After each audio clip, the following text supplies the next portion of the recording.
Hi friends, welcome to our channel. நீங்கள் நம்ம சேனலில் பன்னீர் கிரேவி எப்படி செய்யலாம்னு பார்க்கலாம். அதுக்கு முன்னாடி நம்மளோட சேனலை ஃபஸ்ட் டைம் பார்க்குறவங்க கீழே உள்ள சப்ஸ்கிரைப் பட்டனை கிளிக் பண்ணிக்கோங்க. பக்கத்தில் உள்ள பெல் ஐகானை கிளிக் பண்ணிக்கோங்க. வாங்க வீடியோக்குள்ளே போகலாம். ஃபஸ்ட் ஒரு பாத்திரத்தில் கொஞ்சமாக எண்ணெய் சேர்த்துக்கோங்க. எண்ணெய் நல்லா சூடாகட்டும். எண்ணெய் நல்லா சூடாகிடுச்சு. இதில் 3 கிராம்பு ஒரு சின்ன துண்டு பட்டை அதை சேர்த்துட்டு நல்லா கலந்து விட போகிறோம். 2 பெரிய வெங்காயம் நல்லா பெருசாக தான் கட் பண்ணி வச்சுருக்கோம். அதையும் சேர்த்துட்டு நல்லா கலந்து விட்டுக்கோங்க. நம்ம இதை அரைக்க தான் போகிறோம், அதனால் வெங்காயத்தை பெருசாகவே கட் பண்ணி சேர்த்துக்கலாம். ஒரு 5 பல் பூண்டு, சின்ன துண்டு இஞ்சி அதையும் சேர்த்துட்டு நல்லா கலந்து விட போகிறோம். வெங்காயம் நல்லா பொன்னிறமாக மாறி வரட்டும். வெங்காயம் நல்லா பொன்னிறமாக மாறி வந்துருச்சு. 2 தக்காளி அதையும் பெருசாக கட் பண்ணி வச்சுருக்கோம். அதையும் சேர்த்து நல்லா கலந்து விடலாம். தக்காளி நல்லா வதங்கி வரட்டும். பாருங்கள் ஃப்ரெண்ட்ஸ், வெங்காயம் தக்காளி நல்லா வதங்கி வந்துருச்சு. இது ஆறுனதுக்கப்புறமா நம்ம அரைச்சி எடுத்துக்க போகிறோம். இது நல்லா ஆறட்டும். இப்போ ஒரு மிக்ஸி ஜாரில் நம்ம வதக்கி வச்சுருக்க தக்காளி வெங்காயத்தை சேர்த்துக்கலாம். இப்போ இதை நல்லா பேஸ்ட்டாக அரைச்சி எடுத்துக்கலாம். பாருங்கள் ஃப்ரெண்ட்ஸ், நம்ம அரைச்சி எடுத்தாச்சு. ஓப்பன் பண்ணி பார்க்கலாம். இந்த அளவுக்கு நல்லா பேஸ்ட்டாக அரைச்சி எடுத்தாச்சு. இப்போ நம்ம பன்னீர் ரெடி பண்ணிடலாம்.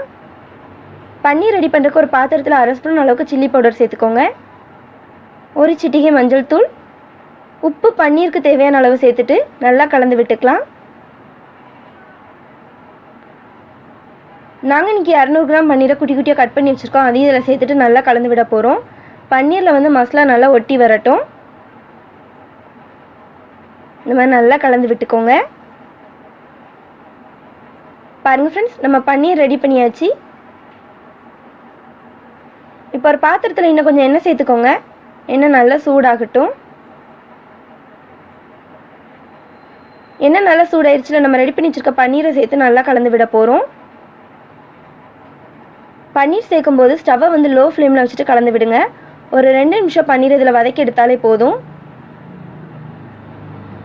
ஸ்டவ்வை லோ ஃப்ளேமில் வச்சுக்கோங்க. நம்ம பன்னீரை எண்ணெயில் வதக்கி எடுக்கிறதுனால நம்ம கிரேவியில் சேர்க்கும்போது பன்னீர் உதிர்ந்து போகாமல் இருக்கும். அவ்வளோதான், 2 நிமிஷம் ஆயிடுச்சு. இதை எடுத்து வெளியே வச்சிடலாம்.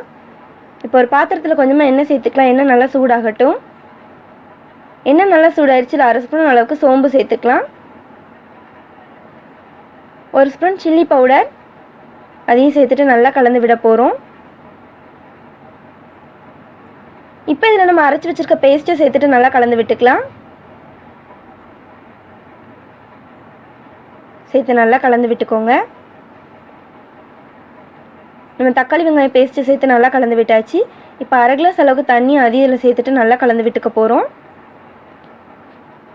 1 ஸ்பூன் மல்லித்தூள், 1/2 ஸ்பூன் கரம் மசாலா, உப்பு மசாலாவுக்கு தேவையான அளவு சேர்த்துக்கோங்க. நம்ம ஆல்ரெடி பன்னீரில் உப்பு சேர்த்துருக்கோம் அப்படிங்கிறனால உப்பு கம்மியாகவே சேர்த்துட்டு நல்லா கலந்து விட்டுக்கலாம்.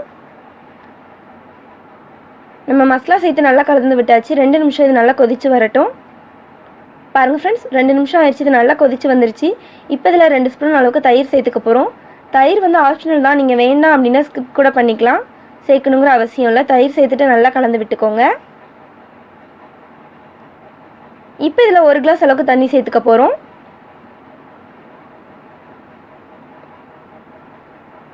தண்ணி சேர்த்து நல்லா கலந்து விட்டாச்சு. இப்போ இதை ஒரு மூடி போட்டு மூடி வைக்கலாம். 5 நிமிஷம் இது நல்லா கொதித்து வரட்டும். 5 நிமிஷம் ஆயிடுச்சு. ஓப்பன் பண்ணி பார்க்கலாம். பாருங்கள் ஃப்ரெண்ட்ஸ், நல்லா கொதித்து வந்திருக்கு. இப்போ இதில் நம்ம ரெடி பண்ணி வச்சுருக்க பன்னீரை சேர்த்துட்டு நல்லா கலந்து விட்டுக்கலாம்.